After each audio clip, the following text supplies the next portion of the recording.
तुम्हाला काय वाटतंय, महाराष्ट्राचा बिहार होतोय? झालाय. महाराष्ट्राचा बिहार झालाय. 3-4 वर्ष आधी चालू होतं की महाराष्ट्राचा बिहार होईल होईल. आता मी म्हणते झालाय. कारण आजकालचे सॉन्ग प्रॉपर भोजपुरीच कार्यक्रम चाललाय ते एकदम लगेच. असं वाटतं कधी कधी ना मला तर की त्या भोजपुरी तरी चांगला नाचत असतील, त्यापेक्षा आपल्याकडे वेगळ्या नाचायला लागल्यात आता. हो, कारण त्या सपना चौधरीचे जेवढे डान्स बघितले तिचे त्या सलवार कमीज मध्येच डान्स आहे असतात. तिचे. सलवार कमीज कधी मध्ये. ते घागरा तिनं काय कधीच नाही घातलं बरं का तिने. आणि मुळात तिने असं काहीतरी उघडं पगडं असलं काहीच घातलं नाही. काहीच केलं नाही. कळलं. हा, तिच्या ऍक्शन्स आहेत, पण त्या ऍक्शन पण इतक्या वल्गर नाही जितक्या आताच्या मुली करतात. आणि त्यांना बघून आपल्याला वाटतं अरे काय हे. त्यामुळे महाराष्ट्राचा बिहार झालाय, होणार नाही, झालाय. आणि हे हसत सांगावं लागतंय आज, कारण की ऑप्शनच नाही आहे ना. तो बिहार करणारे आमचेच कलाकार आहेत आणि तो बिहार बघणारेही आपलेच रसिक प्रेक्षक आहेत. No option. तुम्हाला जर डीजे शो करण्यासाठी जर कोणी ऑफर केली, जास्त पैशांची ऑफर केली की आमच्यासाठी डीजे शो करा, तुम्ही कराल? डीजे शो करण्यावर बंदी नाही आहे. आणि डीजे शो करायचा नाही हे असं मी कधीच म्हणाली नाही आहे. डीजे शोमध्ये काय असतं, गाणी लावायची, डान्स करायचा. लोकांना काय हवं आहे ते मी नाही देऊ शकत. आय एम सॉरी, इथेच मी कान पकडते. आय एम सॉरी की तुम्हाला जे हवं आहे ना ते पिनअप असा अर्धा लावायचा, उघडं ठेवायचं, तसलं मला नाही जमणार. त्याच्यामुळे तो डीजे शो, तो वाला डीजे शो मी नाही करू शकत. हा वाला डीजे शो मी करते. दहीहंडीमध्ये पण माझे कार्यक्रम असतात ज्यात गाणी डीजेवरतीच असतात, की तेव्हा कमिटीचं बजेटच नसतो खूप जास्त पेमेंट. सो 3-4 मुली आणायच्या आणि डीजे शोवर गाणी लावून कार्यक्रम करायचा, हाच असतो. कारण की दहीहंडी फुटायची असते आणि कार्यक्रम करायचा एवढंच असतो डोक्यात त्यांच्या. सो मी तो कार्यक्रम करते, पण तुम्हाला जे हवं आहे ना ते मी नाही देऊ शकत. त्याबद्दल आय एम सॉरी. एवढं फिट अँड फाईन राहण्यासाठी काय लाईफस्टाईल काय आहे? माझं लाईफस्टाईल असं खूप मी हे नाही करत फॉलो काही, पण हां, सकाळी उठून माझं वर्कआउट असतं आणि मी शुगर वगैरे घेत नाही. मी बाहेरचं पूर्णपणे बंद केलेलं आहे, म्हणजे फास्ट फूड वगैरे असलं काहीच मी घेत नाही. मला फक्त घरचं जेवण. आणि सध्या काय होतं की कंटिन्यू दौरे असल्यामुळे, बाहेरच असल्यामुळे घरची जेवणाची मला खूप जास्त सवय आहे. त्याच्यामुळे मला ते बाहेरचं जेवण आवडत नाही. मी माझ्या मम्मीला, मी फ्लॅट घेतला आहे पुण्यात, त्यासाठी घेतला स्पेशल. माझं काम इथे आहे. सो मला रोज जेवण मिळावं. मी दुपारी डबा घेते, संध्याकाळचा पण डबा एक्स्ट्रा घेते. मी माझ्या 7-7:30पर्यंत जेवून घेते. फिनिश. वेळेवर सर्व वेळेवर. फक्त जेवण. आणि माझं असं असतं की दुपारी व्यवस्थित छान जेवायचं, रात्री कमी जेवायचं. बाकी मी जास्त काही फॉलो करत नाही. कारण मी तुमच्या त्या रीलच्या मेसेजमध्ये बघितलं होतं, एका मुलीनेच विचारलं होतं, मॅम एवढं हॉट आणि फिट दिसतं, नेमकं याच्या मागचं काय आहे, आम्हाला पण प्लीज शेअर करा. आता ट्रेंड आहे ना मार्केटमध्ये, कसं आहे की तुम्हाला एकदम 0 फिगर पाहिजे, बरोबर, आणि तुमची शार्प जॉय लाईन दिसली पाहिजे, बरोबर, असा ट्रेंड आहे. पण मुळात मी जे प्रोफेशनमध्ये आहे, लावणी, त्याच्यामध्ये ना भरगच्च मुली लागतात. हा आधीपासूनच आहे. आत्ता जे आहे ना की असं आतमध्ये पिचकलेलं पोट, असं बाहेर आलेलं ढुंगण स्टार्ट वगैरे करतात, तसलं नाही चालत. भारदस्तपणा लावणीमध्ये दिसला पाहिजे तर ती लावणी. म्हणजे एखादी 0 फिगरवाली 30 किलो वजनाची पैलवान आलेलं गाणं कसं करेल? पैलवानसारखं काय करशील तू? त्यात दिसतंय तरी का तुझ्यात पैलवान आहे? तरी त्या करतात ना, तेच ना, पैलवान आला, पैलवान काय दिसतंय. सो ते भारदस्तपणा आणि ते दिसलं पाहिजे. तर तुम्ही त्या साडीमध्ये तुमचं पॉश्चर असेल, तुमचं भले कमरेखालचा भाग आहे ना तो मुलीचा असाच दिसला पाहिजे, नाही की असा काहीतरी आतमधून इथून गेलेला. तुम्हाला कदाचित अशाही मुली असतात त्यांचं वजन वाढत नाही, ठीक आहे, पण त्यासाठी पूर्वी आमच्याकडे ना कलाकारांना, मुलींना सांगायला लागायचं की पॅडिंग करा. इथे पॅडिंग करायची वेगळी एक होती, जी सीट बनवून मिळते. हां, ते दिसलं पाहिजे. भरगच्चपणा हा लावणीमध्ये दिसला पाहिजे. ती मुलगी नाही, ती बाई दिसली पाहिजे, पण बाई सुद्धा आकाराने दिसली पाहिजे. हे असायला हवं. आजच्या लावणी कलाकारांचं खरं कॉम्पिटिशन कोणासोबत आहे? जे खरंच लावणी करतात प्रॉपर, ज्यांच्याकडे खरी कला आहे त्यांच्याबरोबर. आणि मुळात मी डीजेवाल्या ज्या अश्लील डान्स करणाऱ्या मुली आहेत त्यांना माझं कॉम्पिटिशन कधीच समजत नाही. त्या कितीही फेमस असल्या, त्यांना कितीही लोक ओळखत असली, त्यांच्या आय डीवरती 1 मिलियन फॉलोवर्स असले तरी मी त्यांना कॉम्पिटिशन मानत नाही. कारण त्यांना काही येतच नाही मुळात. तुम्ही ज्यासाठी ओळखले जाताय डान्ससाठी म्हणून, तुम्ही जर डान्ससाठी म्हणून ओळखले जात आहे, तुम्हाला डान्सचं पदरालित्य तर आलं पाहिजे की नाही. नादिनधिन्ना येतं का तुम्हाला, तिरकीट येते का तुम्हाला, तुम्हाला तिहाई म्हणजे काय माहिती आहे का, कुठे संपवायचं कुठे उचलायचं कसलं आहे. तुमच्याबरोबर जर आम्हाला सांगितलं की ढोलकीवरती जुगलबंदी करून दाखवा, का किती पाय तुम्हाला मारता येणार आहेत. आणि ज्यांना काही येतच नाही त्याच्याबरोबर कसलं आलं आहे कॉम्पिटिशन. जे एखाद्या लहान बाळाबरोबर आपण पकडापकडी खेळतो आहे, आपल्याला माहिती असतं आपण त्याला सहज पकडू शकतो, पण त्या बाळाला वाटत असतं अरे मी आता असा पकडेल, तो पकडायला जातो पण त्याला नाही पकडता येत. सो माझं कॉम्पिटिशन मी कोणाला मानत नाही मुळात. मी स्वतःचं कॉम्पिटिशन स्वतःला मानते. मला असं प्रेझेंट व्हायचं आहे, मला रोज नवीन करायचं आहे, रोज नवीन आणायचं आहे. सो माझं कॉम्पिटिशन त्या नाही येत. नाही, कारण कसं आहे, आत्ताच राधा पाटीलचं स्टेटमेंट आहे की लोकांना आवडतं ना, तर मग आपण बदललं पाहिजे आणि त्यांना बदलता येत नाही आहे. म्हणजे कोणाला, तर तुम्हाला लावणी कलाकारांना बदलता येत नाही आहे असं तिचं म्हणणं होतं. कितपत योग्य वाटतं हे? फॉर युअर काइंड इन्फॉर्मेशन, जे कोणी आहे की आम्हाला बदलता येत नाही ह्यापेक्षा ना आम्हाला कला जपता येते, जी तुम्हाला येत नाही. मुळात तुम्ही कलाकारच नाही आहे. म्हणजे जर तुम्ही कलाकार असते तर तुम्हाला कळलं असतं की कला काय असते, आणि कला सादर करण्यासाठी आणि ती प्रेझेंट करणारा जो असतो त्याला काय त्रास असतो ना हे तुम्हाला माहीतच नाही आहे.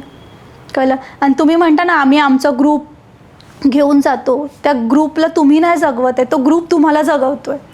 तुम्ही ना फक्त 2 करतात इंट्र्या अशा 15-20 मिनिटाच्या, आणि त्याच्यानंतर बाकीच्या मुली नाचतात. तसं आमच्याकडे विषय नसतो. आम्हाला 3 तास चेंजिंग करून 3 मिनिटाच्या गाण्यामध्ये चेंज करून परत स्टेजवर येतो, तेवढेच घुंगरू घालून.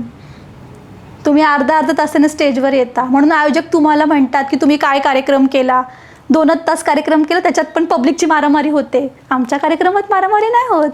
3 तास व्यवस्थित कार्यक्रम पार पाडतो आम्ही, आणि म्हणून आयोजक सन्मानाने आम्हाला पेमेंट द्यायला येतात. तुम्हाला तर व्हॅनिटी असते, सगळं काही असतं, तरी तुमच्याकडे भांडणं होतात. आम्हाला व्हॅनिटीची गरज नसताना सुद्धा आम्ही चांगला कार्यक्रम करतो. आम्हाला बॉडीगार्डची गरज लागत नाही, कारण की आम्ही स्टेजवरती फालतू काहीतरी करत नाही. तुम्हाला बॉडीगार्डची गरज लागेल की तुम्ही काहीतरी वेगळं करता ना, मग ऑफकोर्स तुमच्या मागे लोक येणार तुम्हाला टच करायला, तुम्हाला त्रास द्यायला. का आम्हाला टच करायला येत नाही? आम्ही फेमस नाही आहे म्हणून? काही गरजेचं नाही आहे फेमस नाही आहे म्हणून. असे कितीतरी कलाकार आहेत ज्यांच्या मागे लोक जातात पण ते त्यांना त्रास नाही देत. कळलं. सो मी त्या गोष्टीचं बिलीव्ह नाही करत की आम्ही बदलायचं नाही. तुम्हाला गरज आहे तुम्ही बदला. आम्ही तर जिथे आहोत ना तिथेच राहणार, आणि तसंच आम्ही पुन्हा, मला असं वाटतं, लावणीला एक चांगले दिवस आणणार. आणि रसिक प्रेक्षक मे बी स्वतःच ह्या गोष्टीला अप्रूव्ह करेल की हीच लावणी आहे आणि ह्यांना बोलवण्याची गरज नाही आहे. नक्कीच रसिकही आता जाणकार होत आहे, त्यांनाही कळत आहे कुठंतरी हे अश्लील इशारे आपल्या घरापर्यंत आलेले आहेत आता, ज्यामुळे आपली लेक, आपली बहीण, आपली बायको, आपली प्रेयसी ही बदलत चाललेली आहे. त्यामुळे कुठेतरी याच्यामध्ये नक्कीच लवकरात लवकर बदल होईल. आणि कित्येक लोकांनी देखील संघटना स्थापन करून ह्याविषयी आवाज उचललेला आहे. हो. ह्या पद्धतीनं लावणी करत असताना किंवा लावणी तुम्ही जपता आणि जगता, तर यामध्ये तुम्ही कोणाला आयडियल मानता? मी कधी कोणाकडनं शिकली नाही आहे, पण मी व्हिडिओज बघून शिकले असं मी म्हणाली. पण हे व्हिडिओज सुरेखाताईंचे असतील किंवा मायतांचे असतील, हे व्हिडिओ ना मी I think senior KG junior KGमध्ये असेल ना, तेव्हा माझी मम्मी टी व्हीवर लावायची. तेव्हा कार्यक्रम व्हायचे, ETV मराठी होता तेव्हा, ETV मराठीवर ते कार्यक्रम लागायचे आणि माझी मम्मी दाखवायची. किती छान करतात बस सुरेखाताई असं. ते माझ्या इथे कुठेतरी बसलं ॲक्च्युअलमध्ये.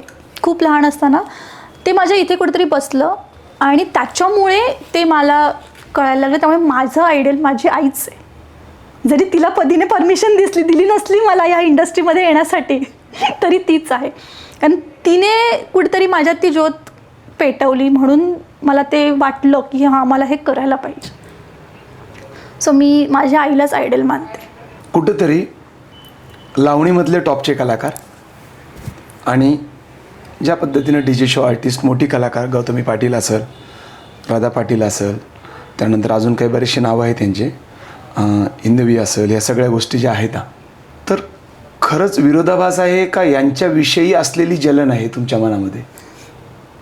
की यार ह्या खूप मोठ्या झाल्या आहेत आणि आता हे असं आहे. मला हसायला येते त्याच्यावरनं, तुम्ही समजून जा. मी ॲक्च्युअलमध्ये जळायचा कुठेच एक प्रकार येत नाही. कारण नाही, ते कसं आहे की 3 वर्षातच 4 वर्षातच ह्या एकदम आता टॉपच्या लेवलला येतं असं मानलं जाते. आहेत पण त्याच्यात त्यांचे शो फुल हाऊसफुल बुकिंग, प्रत्येक शोमध्ये राडा कंपल्सरी असतो किंवा हाऊसफुल पब्लिक असते, एकमेकाच्या अंगावर पडतात, एखादं चेंगरून मरते, कधी काय होते, काहीतरी होत असते. तर म्हणजे हे ते स्वतःला कुठेतरी ते म्हणतात ना, पाणी में आग लगाई, तसा कार्यक्रम आहे ते. मला ना त्यांच्याबद्दल, मला कोणाचबद्दल इवन जलन होत नाही. जलन म्हणजे जळायचा बिळायचा प्रकार नसतो. कारण की मी जेव्हा कलाकार म्हणून काम करायचा जेव्हा विचार केला ना, तेव्हा मला एका माझ्या ओळखीच्या प्रोफेसर आहेत, ते सुद्धा त्यांनी मला सांगितलं होतं की हे जळायचं, एखादीला स्टेजवरनं खाली पाडायचं, पाण्यात बघायचं एखादीला, हे असलं नाही करायचं ना. मी तर कलाकार व्हायचं असेल ना तर माणूस हो पहिला आणि मग कलाकार हो. त्याच्यामुळे मी त्यांना कॉम्पिटिशनही मानत नाही आणि जळायचं तर कुठे एक प्रकारच येत नाही. कारण की ज्याच्या नशिबात जे आहे ते त्याला मिळणारच आहे. खरं त्यांच्या नशिबात ते फेम होतं, ते मिळालं, इट्स गुड. त्यांच्या मागे त्यांची जी काही मेहनत असेल, त्यांनी कष्ट केलं, तो त्यांचा प्रश्न आहे. ते कशा प्रकारे केलं हे प्रेक्षकांना माहिती आहे. आणि मी माझ्या कासवाच्या गतीने चालली आहे. सो मला कोणावर जळायचीही गरज नाही आहे, मला कोणावर बोटं ठेवायचीही गरज नाही आहे. मला फक्त लावणीवर बोट ठेवलं गेलेलं आहे, ह्याचाच जास्त राग आहे. लावणीवर जे तुम्ही करताय त्याचाच राग आहे. आणि काही जण म्हणतात की आम्ही लावणी शो करतच नाही, आम्ही DJ शो करतो, पण तुम्ही त्या साड्या घालता, त्याचा खूप कलाकारांना, चांगल्या आमच्यासारख्या कलाकारांना राग येतो. सो मला त्यांच्याबद्दल काही जळण वगैरे नाही आहे. आणि मला हसायला येतं की कोणी मला हा प्रश्न विचारला की तुम्हाला कॉम्पिटिशन वाटतं का. सो सॉरी, मला तुमच्याबद्दल काहीही एक कॉम्पिटिशन वाटत नाही. तुमचे 1 मिलियन फॉलोवर असू देत, 15 मिलियन असू देत, वॉट एव्हर, ते बिलियनमध्ये असू देत, आय डोंट केअर. मी त्या गोष्टी मानत नाही. मी माझ्या कलेवर आणि माझ्या रसिक प्रेक्षकांवर माझं प्रेम आहे, तेवढं मी माझं करते. प्रेक्षकाने ठरवायचं की काय करायचं. त्यामुळे मला त्या कोणाबद्दल कॉम्पिटिशनची ही नाही वाटत. लावणी या क्षेत्रामध्ये नवीन नवीन मुली येत आहेत. त्या नवीन तरुणाईला, नवीन मुलींना तुम्ही ॲज अ लावणी कलाकार म्हणून काय सल्ला द्याल? इंडस्ट्रीत येऊ नका, इंडस्ट्रीत येऊ नका. आणि जर यायचं असेल ना तर प्रॉपर अभ्यास करून या. बरेच आता सध्या कोरिओग्राफर आहेत, काही मुली आहेत, काही मुलं पण आहेत की जे खूप छान लावणी कोरिओग्राफ करतात. हो, मी तेच म्हणणार. मी रील्सवर बघते सध्या. मला स्वतःला वाटतं की अरे आपण यांच्यावर कोलॅबरेशन केलं पाहिजे, आपण यांच्यावर रील काढली पाहिजे, कारण की ते खरंच खूप छान लावणी शिकवत आहेत, वर्कशॉप्स घेत आहेत. सो मला असं वाटतं की जर यायचं असेल ना तर अभ्यास करून या. हे व्हिडिओ बघून तर तुम्ही बिलकुल येऊ नका. माझी रिक्वेस्ट आहे की हे व्हिडिओ बघून म्हणजे व्हायरल व्हायचं आहे, मोठं व्हायचं आहे, हे व्हिडिओ बघून नका येऊ. कारण हे फेम काही काळापुरतं असतं. जर रसिक प्रेक्षकांच्या मनावर अधिराज्य गाजवायचं असेल ना तर खरा कलाकार व्हा.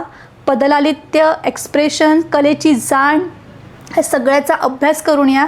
कारण अभ्यास कधीच वाया जात नाही, तो नेहमी आपल्याला उंचावरच घेऊन जातो. त्यामुळे अभ्यास करूनच या आणि चांगल्या कोरिओग्राफरची किंवा चांगल्या मुलींची संगत धरून या इंडस्ट्रीमध्ये या. कारण थोडा जरी पाय सरकला ना अख्खं आयुष्य खराब होतं.